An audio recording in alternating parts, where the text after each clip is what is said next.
Welcome back to Roots Unearthed. Last time I did a video, I took you through a tour of our Grand Design Transcend 321BH, and I kind of showed you a little bit about how a family of 5 were living inside.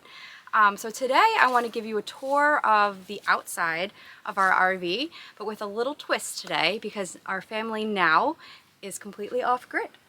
A couple weeks ago we purchased 13 acres of raw land and we are slowly building our homestead. So the 4 things that are essential for our family to live off-grid are water, sewer, electricity, and heat. So come on, I'll show you how we have all these 4 things set up on our RV. So on our land, we don't have well and we don't have septic. Those things are in the process right now of getting set up. What we do have is electricity. Now the problem is our electrical box is about 500 feet from the road. The second problem is that our driveway is about 1,000 feet long, so there is no way, as of right now, to get electricity to our RV. So how do we accomplish this? Come on, I'll show you how.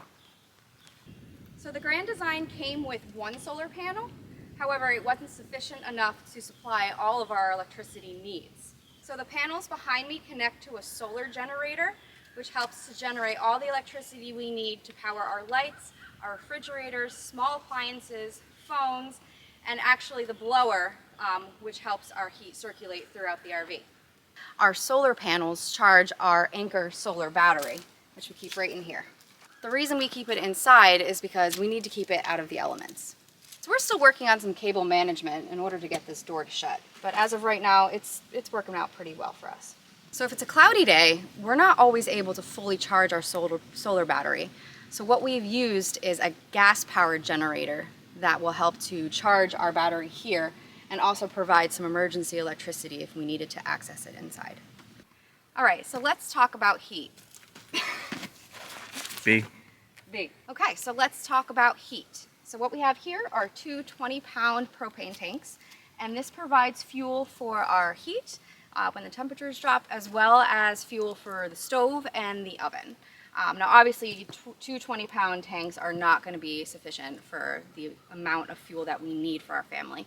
So we have here a 100-pound tank that we will swap out when those are kicked, and then it gives us opportunity to kind of fill these back up, and then we alternate back and forth depending on what our needs are. Alright, so what do you do when you don't have a well? Well, we've got here 4 IBC totes, which we actually picked up off of Facebook Marketplace. They hold 275 gallons of water, which we had filled up by a water company. They came to our land and they stuck a hose in and filled them all up.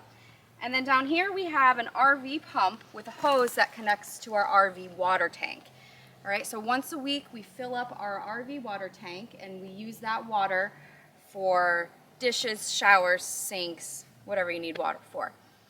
We also drink this water, however, we do filter it through our Berkey inside. So as you can see, 3 out of 4 of these are covered right now with black covers. This helps to prevent the sun from getting through and algae growing inside. The inside is pretty sterile. Believe it or not, these held cane sugar when we purchased them, and then had to wash them out and sterilize them and then put our own water in. So another thing that we have in case of emergencies is a 250-gallon ladder here, just in case we don't get our water delivery on time. So what we can do is we can throw this into the back of the truck, go visit some family, and then fill this up and tote it back here. So what we'll do is we'll attach a hose onto the end, use our RV pump, and pump it back into this IBC tote. And then this tote should last us about 2 weeks or so for water. So all in all, as you can see, with 4 of these totes, we have about 2 months worth of water, which should meet our needs.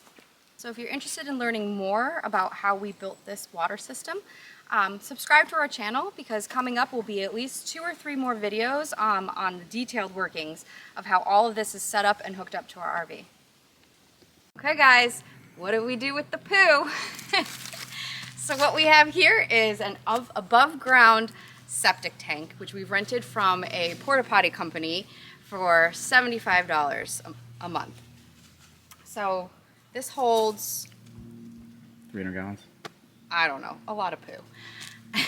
So when this gets full, we call the company and they come and they pump us out for about 50 bucks. So it's a really affordable way for us to manage our sewage without having to worry about composting toilets or outhouses or anything gross like that. We can use both of our RV toilets, not a problem. All right, so why choose to go off-grid? Why not just stay at the campground and build our house? Well, for us, it was the cost savings. Our campground was charging $1,200 a month to live there. So when you break down the costs, we pay about $150 a month for our water to get delivered here. And on average, we're thinking it'll be about $150 a month to manage our sewer as well. So for 300 bucks, we feel like that was much better than paying $1,200 at the campground. Not to mention, it was much more convenient actually living at our land and not having to drive 40 minutes each time we wanted to work on our homestead. Okay, so what we do for our trash is we try to separate all the waste into 4 separate categories: trash, paper, recyclable, and compost. So the trash and the recyclables are taken to the facilities by my husband. Paper and cardboard and all those things we will either burn or save for garden use. And then compost over here, I'll show you. We've created a compost bin. So for compost, I alternate kitchen scraps and leaves and more natural decomposing matter, like a lasagna. We layer them on top of each other. And then eventually I will turn it. And then hopefully by the next spring, it'll be ready to be put into the garden beds. So living off-grid isn't without challenges. Right now, we're baking bread. So we've realized that the bread machine pulls a lot of electricity. It also stays on for 3.5 hours. So we're taking a nice leisurely walk down the driveway. We're gonna hook this up to the power box. I think part of the journey is learning to appreciate things that you take for granted in big houses, right? Your electricity, your sewer, your heat, your air conditioning, being able to plug in every single appliance at once and not blowing a fuse. But that's part of the beauty of living off-grid, is just enjoying the little things, appreciating things more, living a little bit more simply. And not to mention all the calories that you burn making the bread, so you can enjoy that bread even more.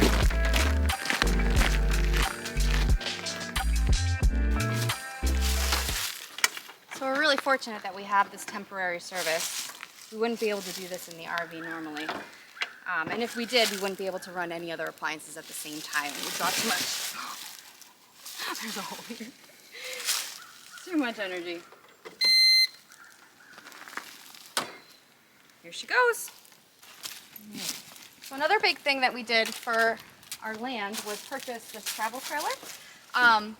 We could have done a shed or a barn, but all those get really, really pricey and they're only really good for one thing. So the travel trailer allowed us to actually grab our IBC totes from the guy off of Facebook Marketplace and bring them here. And it also serves as Nathan's office for when he works from home. And what we have in here now are all of Nathan's tools. So when we start building the house, we'll need a place for all the chainsaws and all the tools and everything that he needs to get that started. So it serves multiple functions.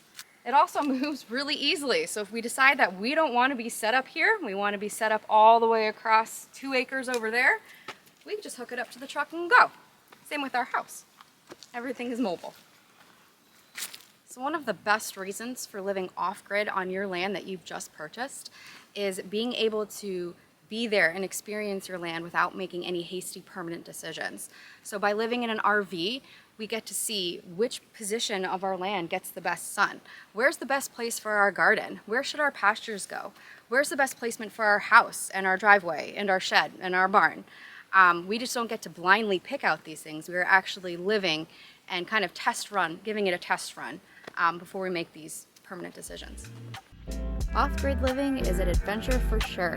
Please subscribe to follow more of our journey.